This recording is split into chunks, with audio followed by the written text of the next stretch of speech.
Morning folks, it's Wednesday the 10th of May 2023 and I'm here at the south end of Fuller Ridge, about PCT mile 185.5. This is where Fuller Ridge Trail, the PCT, heads off north behind me, and the split happens here where Deer Springs Trail carries on up to San Jacinto Peak. This is going to be a hopefully fairly brief update to the video I did on 21st of April of Fuller Ridge, and I've been on basically continuous icy snow since about mile 184, and nice and cold this morning. A couple of quick things. We actually had a very lightest dusting of snow overnight. It was basically a lifted marine layer, the so-called May grey. You can see some of it just down there. Barely a quarter to half an inch. Has not significantly affected the visibility of the tracks at all. And just quickly, there's been a rumor, myth, misinformation going around, I guess, on PCT social media that various folks have told me about, that if you go up and over via San Jacinto Peak, you somehow avoid Fuller Ridge. That is very much incorrect, and actually potentially dangerous, because that may encourage people to go up and over San Jacinto Peak who maybe don't have the skills or the equipment or the comfort level on icy snow to do that, and then they end up having to do Fuller Ridge anyway. So just to be clear, and even the most cursory look at a map would make this pretty obvious, you do not avoid going across Fuller Ridge if you go up and over San Jacinto Peak. Quite the opposite. You end up having to do San Jacinto Peak, which isn't particularly easy in of itself, and then you have to do Fuller Ridge as well. So hopefully that misinformation will disappear in due course. So almost immediately it's pretty clear that in significant sections the boot track does not follow the PCT, sort of meanders around, but I definitely recommend following the boot track from a grip and traction viewpoint. It's definitely, despite the fact that it sort of wanders up and down unnecessarily, it's definitely the better option. I am carrying an ice axe and spikes today. See, the May grey has dropped a couple of thousand feet early this morning. Beautiful day. I think all hikers are going to prefer to at least be carrying, probably using spikes. I carry Cthulhu micro spikes. I know some folks are using and carrying trail crampons through here, and that's a good option too. Traditionally, one of the trickier sections of Fuller Ridge is very early on, about 186.1 here, getting close to the crossing of the North Fork of the San Jacinto River. Can hear it flowing under the snow. This is just a little largely north-facing drainage that tends to take a very long time to clear, even in low snow years. It's going to be more than a few weeks. Be aware of these snow bridges starting to break up. Not on a nice cold morning like this one, but some of the softer ones. And the snow is pretty angled at this point. So I'm around 186.5, and I'm on the trail. Unfortunately, somewhere shortly behind me, I've evidently lost the boot track, because I see very little evidence of footprints here. But of course, having hiked it many times myself, I kind of know where the trail should be, so I've actually ended up being on the trail. Some evidence of boots, other boot tracks here, but certainly doesn't look like the main boot track. Anyway, the point is, gives an idea of some of the difficulty of navigating through this at the moment. So the good news is that there's been considerable melting in the 20 days since I last did a fuller ridge video.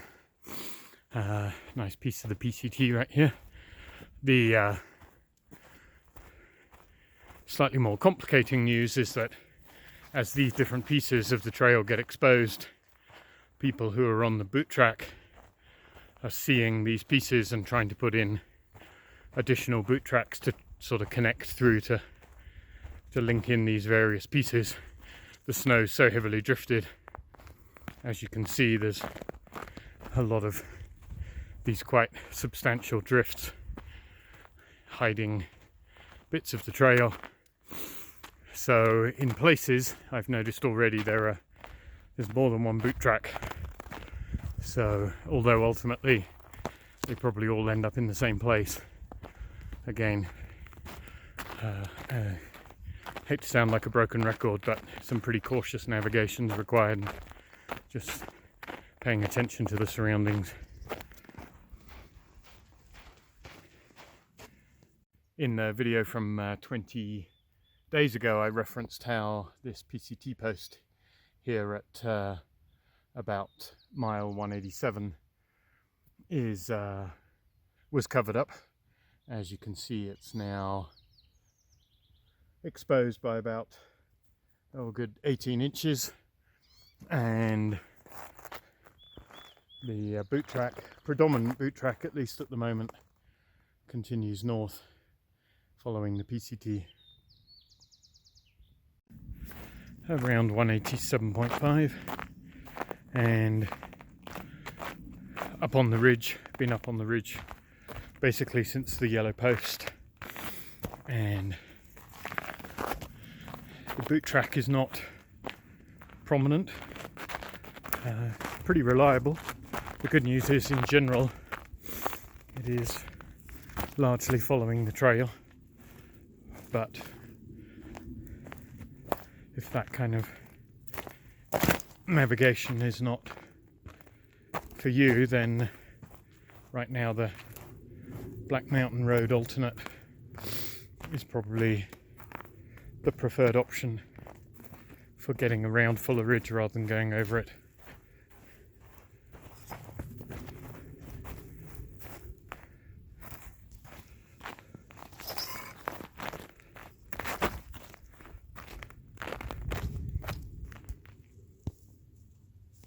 So there's a lengthy section kind of either side of mile 188, probably close to 3/4 of a mile now, that's on the south side of Castle Rocks, that's basically clear of the old icy snow patches from earlier in the winter.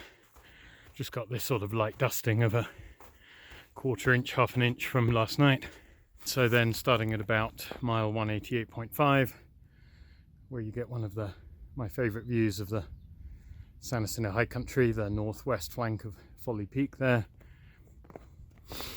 Essentially, you come off the top of the ridge, which has been clear, and get over onto the north side of the ridge again, and consequently the snow cover becomes continuous for about at least 1.5 miles to about 190 before it starts to become a little patchy close to the Fuller Ridge campground. This north side of the ridge always takes pretty long time to clear. As you can see, it goes through some nice forest. Doesn't get very much direct sunlight. There are a couple of sections through here that I mentioned in the previous video that essentially just, if you're coming northbound, just descend straight down, which may not be everyone's cup of tea.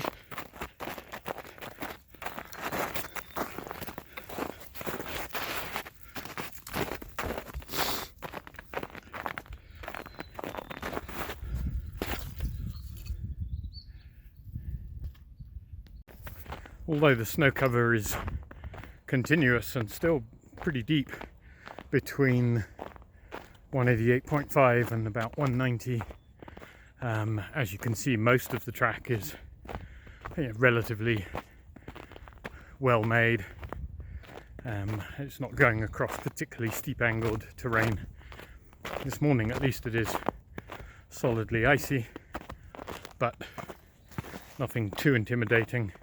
And now we're reaching 190.5, the Fuller Ridge campground. And as you can see, because this is significantly more sun exposed, the snow's been melting in some areas. Still probably a good 50% snow cover tends to be in these big drifts. So obviously some suitable spots for camping for those who've come through Fuller Ridge later in the day. And finally we join back up with Black Mountain Road at about mile 191. PCT heads on northbound that way. As you can see, from about 192 there's probably almost no snow at this point. Certainly very different from how it was 20 days ago. So in brief summary of what we've seen on Fuller Ridge Trail this morning, sort of in three segments. First one, about 2 miles on 185.5 to about 187.5. Largely continuous snow, 90+% snow cover. Some moderately consequential terrain. Pretty tricky going in places, and more than anything, multiple boot tracks and quite complicated navigation in places. Definitely needs some concentration. Middle section of roughly a mile on the south side of Castle Rocks, about 187.5 to 188.5, essentially clear, little more than about 5% icy snow cover. And then finally a 2 mile section from 188.5 to 190.5, when again essentially continuous snow cover, 95%. Not really consequential terrain at that point. From north of 187.5 is basically a single track, so navigation straightforward, not like the first couple of miles of Fuller Ridge Trail. And again, Black Mountain alternates still going to be a good option for probably a higher proportion of hikers than I thought, frankly. Might still be good for a good 50% of hikers, and depending on your comfort level, experience on icy snow, your willingness to carry the gear. Definitely recommend spikes. Ice axe, not a bad idea, certainly for those who aren't hiking with poles. And finally, a big thank you to those who've supported the trail report through pretty complicated last few months. This YouTube channel's not monetized, so if you've enjoyed this video, please consider visiting sandjackjohn.com/donate. Greatly appreciate the support of everyone, and more information as usual at the website. And another beautiful morning in the San Jacinto Mountains, and safe hiking everyone.